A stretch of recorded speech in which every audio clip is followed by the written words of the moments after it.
बच्चों आज हम पढ़ने वाले हैं फेजेस ऑफ मून, जिसे हम लूनर साइकिल भी कहते हैं। कि मून के ये जो फेजेस बनते हैं, आपको पता है कि आपको कभी फुल मून दिखाई देता है, कभी उसका क्रीसेंट दिखाई देता है, कभी आपका मून जो है वो बिल्कुल आधा होता है। तो उसके लिए ये क्या सिस्टम है, आखिर ऐसा क्यों होता है कि मून जो है अपने ये जो शक्ल चेंज करता है, फेजेस आते हैं इसके, कभी पूरा होता है कभी आधा। तो इस तरह से सबसे पहली चीज ये है कि मून जो है ये इसको अपनी लाइट नहीं है, ये इसमें लाइट नहीं होती है, बल्कि ये जो लाइट रिफ्लेक्ट करता है वो सन की लाइट होती है। ठीक है, तो इसी तरह से अब क्या होता है, सबसे पहली चीज क्या होती है कि न्यू मून डे से हम स्टार्ट करेंगे। New moon day. अब क्या होता है न्यू मून डे के टाइम, ऐसा होता है कि जो अब जो मून है ये अर्थ के अराउंड घूमता है। ठीक है, अपने एक्सिस पे भी घूमता है मून और अर्थ के अराउंड भी घूमता है। जिस तरह से अर्थ सन के अराउंड घूमती है, अपने एक्सिस पे भी और सन के अराउंड भी घूमती है, इसी तरह से मून भी।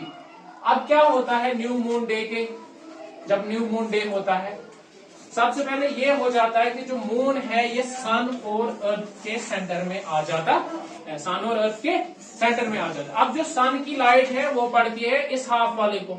ठीक है, मून का जो डे साइड है वो ये वाला होता है। इस साइड मून को लाइट पड़ती है और इस साइड ये नाइट, क्योंकि इस साइड डे रहता है मून पे और ये जो है ये अंधेरा छा जाता है। इसलिए न्यू मून डे के दिन हमें मून का बिल्कुल भी कुछ भी हिस्सा दिखाई नहीं देता है। Y? Because the moon comes between the earth and the sun, and the day phase of the moon pointed towards the sun, and the other side of the moon that is not visible is on the side of the earth. इसलिए हमें जो है हमें वो वाला हिस्सा दिखाई देता है, जो मतलब ये वाला हिस्सा हमें क्यों नहीं दिखाई, क्योंकि इसमें रिफ्लेक्शन ऑफ लाइट नहीं होती, क्योंकि लाइट इसको इस साइड पड़ती है। तो ये वाला तो सूरज वाली साइड है, हम तो यहाँ से इसको देख रहे हैं। ये वाला डे जो होता है ये होता है न्यू मून डे। अब क्या करता है, अब हमने पढ़ा कि मून जो है ये सैटेलाइट है अर्थ का।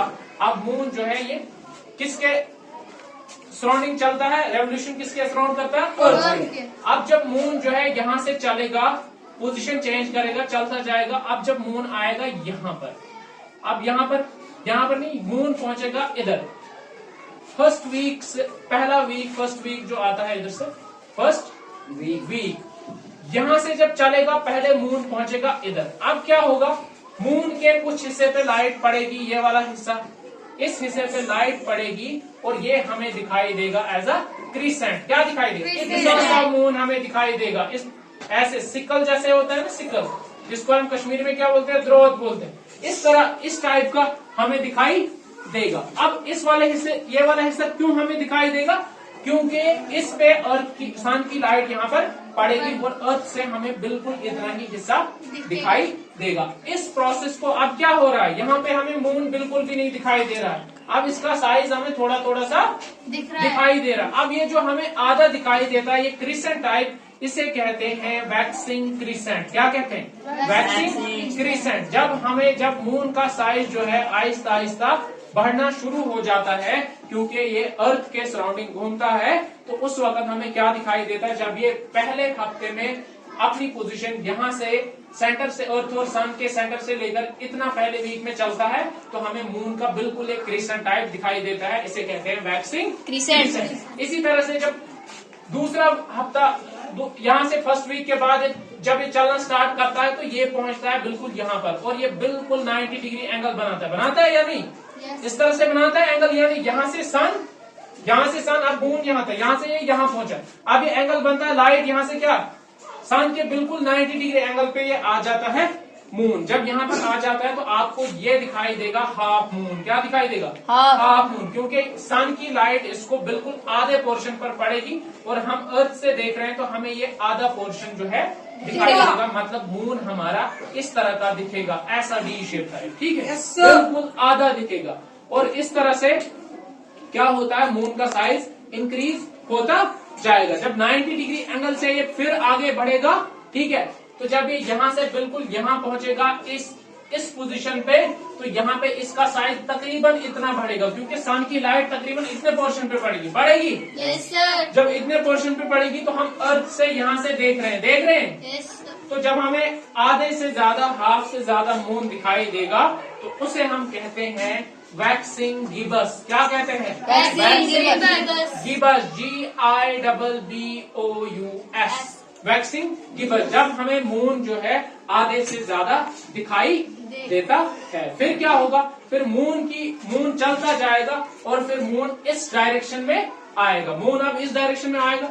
अब अर्थ, अब एक स्टूडेंट का क्वेश्चन था, मिसबा का क्वेश्चन था कि जब ये मून जो है ये अर्थ के बैक साइड होगा तो हमें कैसे दिखाई देगा? अब आपको पता है कि इनके बीच में डिस्टेंस बहुत ज्यादा होता है। क्या होता है? डिस्टेंस बहुत ज्यादा होता है। जब इनका डिस्टेंस ज्यादा होता है, जब यहाँ पर मून की, सन की लाइट इस पर भी पड़ेगी या नहीं?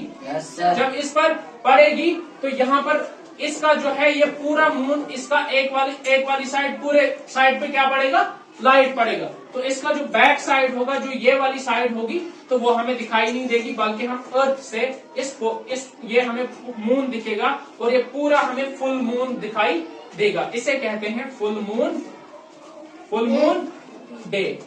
और ये सारा प्रोसेस कितने दिन में होता है? 1 महीने के अंदर 29.5 डेज। 15 दिन के बाद न्यू मून डे से लेकर फुल मून डे तक 15 डेज लगेंगे। ठीक है, 15 डेज। और जब ये सन की लाइट इधर पड़ेगी तो हम अर्थ से देख सकते हैं, हमें पूरा ये चांद दिखाई देगा। अब चांद यहाँ पर पूरा नहीं है, बल्कि जब आप ग्लोब लेते हो, ग्लोब क्या है?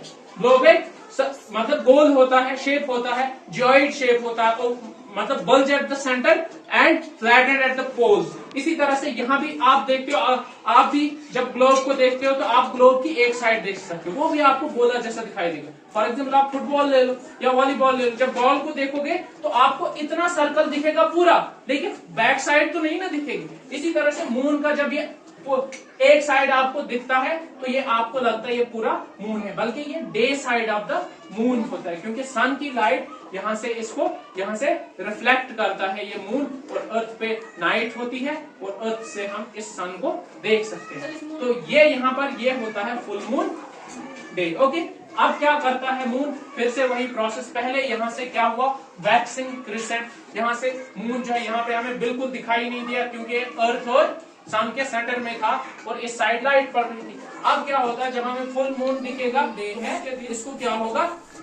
ये कम होता जाएगा, क्योंकि ये यहाँ से घूमेगा, पहुंचेगा इधर। अब क्या होगा? अब अर्थ का, सन की जो लाइट है वो यहाँ पर पड़ेगी, इस आधे पोर्शन पर तो पड़ेगी।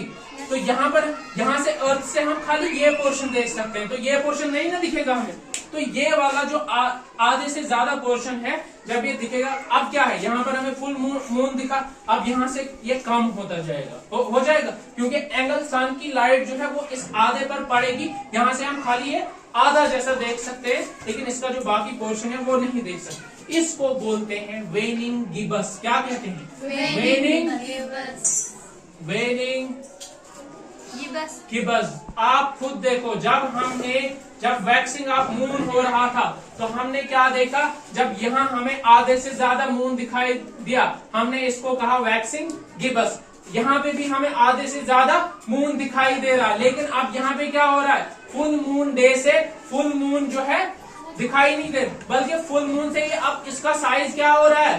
कम हो रहा है। जब साइज मून का कम हमें होता हुआ दिखेगा, हर दिन, हर हफ्ते जब साइज डिक्रीज होगा, जब साइज डिक्रीज होता है उसे कहते हैं वेनिंग। क्या कहते हैं? वेनिंग ऑफ द मून। तो अब यहाँ पर ये हमें आधे से ज्यादा दिखेगा। इसी तरह से यहाँ से आगे चलेगा तो मून कहाँ पहुंचेगा? क्योंकि ये तो अर्थ के अराउंड घूमता रहेगा, ठीक है, अर्थ के अराउंड घूमेगा, तो मून जब यहाँ जैसे पहुंचेगा, ठीक है, यहाँ जैसे पहुंचेगा तो यहाँ जैसे नहीं, बल्कि बिल्कुल अर्थ के बिल्कुल 90 डिग्री नीचे। ये यहाँ पर पहले इधर बना था, 90 डिग्री एंगल बना था। अब जब मून यहाँ से रोटेट करके आएगा तो मून हमें यहाँ पर दिखेगा, अर्थ के बिल्कुल 90 डिग्री एंगल पे। क्या दिखेगा? मून। अब मून कैसे दिखेगा? क्योंकि इस आधे पोर्शन पर तो लाइट पड़ेगी। ये सन जो है स्टेशनरी है, ये अपनी जगह बैठा है। अब इस सन की लाइट जो है मून के आधे हिस्से पे पड़ेगी, और ये हिस्सा जब 90 हमें यहाँ से मून का बिल्कुल आधा दिखेगा। क्या दिखेगा? Half portion of the moon. तो फिर क्या होगा, इसी तरह से ये लास्ट वीक में, 4th वीक में इस तरह से चलता जाएगा और फिर से अपनी पोजीशन पे। इसे क्या कहते हैं, यहाँ पे हमें वेनिंग गिबस था। जब यहाँ हमें आगे इसका साइज और डिक्रीज होता जाएगा तो यहाँ पर हमें फिर से क्या दिखेगा, मून दिखेगा, लेकिन कौन सा? क्रिसेंट। बिल्कुल आधा जैसा, इतना जैसा मून हमें दिखेगा। ठीक है, यहाँ से इस तरह से पोर्शन आप बना सकते हो, ये वाला पोर्शन। तो ये हमें दिखेगा क्या? बिल्कुल आधा जैसा, क्योंकि इतने ही पोर्शन पे जहाँ इसको आप लाइट पड़ेगी। इस पोर्शन को हम इसको कहते हैं, यहाँ पर हमने क्या कहा था? Waxing crescent. अब इसका साइज क्या हो रहा है? डिक्रीज हो रहा है, ये छोटा हो रहा है। जब यहाँ पर दोबारा हमें क्रिसेंट दिखेगा तो क्यों? अब डिक्रीज हो रहा है, तो इसे कहते हैं वेनिंग क्रिसेंट। क्या कहेंगे? वेनिंग क्रिसेंट। और फिर से ये प्रोसेस चलता जाएगा, ये रेवोल्यूशन करता जाएगा अर्थ के सराउंड, और ये फिर अपनी पोजीशन पे पहुंचेगा। कहां पर? अर्थ और सन के बिल्कुल सेंटर में। और फिर से न्यू मून डे, क्योंकि यहाँ पर हमें मून दिखाई बिल्कुल भी नहीं देता है। तो ये अपना ये जो सर्कल है, ये हमारा सर्कल जो है 1 महीने लगभग 29.5 डेज में, आपकी जो बुक है उस पे दिया है 27 1/3 डेज। इसका मतलब है 27 डेज एंड 8 आवर्स के अंदर जो है ये अपना जो है रेवोल्यूशन कंप्लीट करता है। अब क्वेश्चन ये है कि मैंने सुना है, आपने भी सुना होगा कि मून का जो है, हमने खाली अभी तक जितनों ने भी मून देखा, हम मून का खाली एक साइड देखते हैं। हर बार जब भी मून रोटेट करता है तो हम सिर्फ एक ही पोर्शन देख लेते हैं, ये वाला। ये साइड हमारी तरफ कभी नहीं आती है। इसका रीजन क्या है आखिर कि ये वाले हम खाली ये वाली साइड देखेंगे और ये हमारे सामने कभी आएगी ही नहीं। क्यों? इसका रीजन ये है कि जो मून है ना, मून, इसका जो रोटेशन पीरियड है अपने एक्सिस पे जो घूमता है और जो अर्थ के अराउंड घूमता है, इसका सेम पीरियड होता है। 27 1/3 डेज किसके अराउंड? अर्थ के अराउंड रेवोल्यूशन, और अपने मदार पर, अपने एक्सिस पर ये घूमता है, उसमें भी उतना ही टाइम लगता है। The moon takes the same time for its rotation as well as revolution. इसलिए जब भी ये मून घूमेगा तो हमें इसका एक ही फेज दिखाई देगा, ये वाला, और ये वाला फेज हमारी तरफ कभी नहीं हो सकता है। तो ये सारा आपका जो है, इस सब प्रोसेस को कहते हैं फेजेस ऑफ मून या लूनर साइकिल। जो मून है उसका जब साइज इंक्रीज होता है तो उसे कहते हैं वैक्सिंग ऑफ द मून, और जब इसका साइज डिक्रीज होता जाता है तो उसे कहते हैं हम waning of the moon. That's all for today.